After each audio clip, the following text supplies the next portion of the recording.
बिस्मिल्लाहिर्रहमानिर्रहीम अस्सलाम वालेकुम। इंग्लैंड का भी आने से इनकार। रमीज राजा ने इंग्लिश क्रिकेट बोर्ड के चेयरमैन को खत लिखा जिसमें तजवीज़ दी गई, लेकिन आगे से क्या जवाब मिला, हैरानकुन दावा। जबकि इसके अलावा रमीज राजा ने प्लान बी का भी अंदिया दिया और इसके भी अलावा एक ही दिन में बीसीसीआई, इंग्लैंड बोर्ड और न्यूजीलैंड क्रिकेट बोर्ड को झटके। वीडियो की तफसील में जाने से पहले इस वीडियो को लाइक करें और कमेंट सेक्शन में आप 22 अपडेट के मुताबिक अपनी राय के साथ जरूर करें। पाकिस्तान क्रिकेट बोर्ड के चेयरमैन रमीज राजा की जानिब से इंग्लिश क्रिकेट बोर्ड के चेयरमैन वाटमोर को खत लिखा गया है, जिसका जवाब देने से इनकार कर दिया गया। रमीज राजा की लिखी गई खत का वाटमोर की जानिब से जवाब न देने को इनकार समझा गया है। जराये के मुताबिक खत में पाक इंग्लैंड मैचेस पिंडी से लाहौर मुंतकिल करने की पेशकश की गई थी और इंग्लिश टीम को होटल के बजाय हाई परफॉर्मेंस सेंटर HPC में कयाम के लिए कहा गया था। इंग्लैंड के दौरे पाकिस्तान के मौके पर लाहौर में कजाफी स्टेडियम और इतराफ को फौज की वजह से 4 दिन के लिए सील कर दिया गया था और हाई परफॉर्मेंस सेंटर से इंग्लिश खिलाड़ी पैदल ग्राउंड आ सकते थे, मगर अफसोस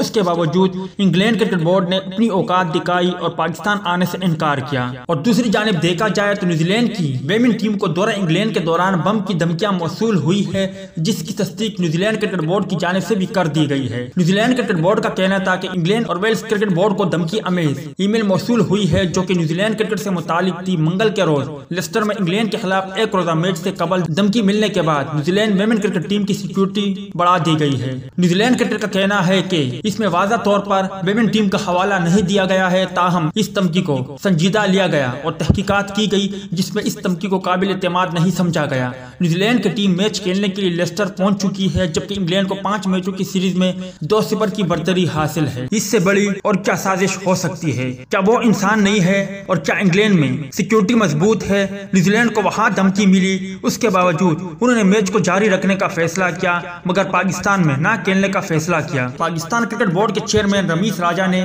टीम ऑस्ट्रेलिया के ना आने की सूरत में प्लान बी का अंदिया दे दिया। अफगानिस्तान क्रिकेट के सदर मुलाकात के लिए आ रहे हैं, श्रीलंका हमारी मदद कर सकता है। मतलब कि श्रीलंका और अफगानिस्तान की टीमें पाकिस्तान आ सकती है। आखिर में आप भाई इन तीनों अपडेट के बारे में बताएं, क्या पाकिस्तान के साथ अच्छा हो रहा है या बुरा, और रमीज राजा का प्लान बी आप भाइयों को कैसे लगा? मतलब कि श्रीलंका टीम और अफगानिस्तान की टीम पाकिस्तान आए तो बेहतर रहेगा या नहीं? इस हवाले से कमेंट सेक्शन आपके कमेंट्स का मुंतजर रहेगा।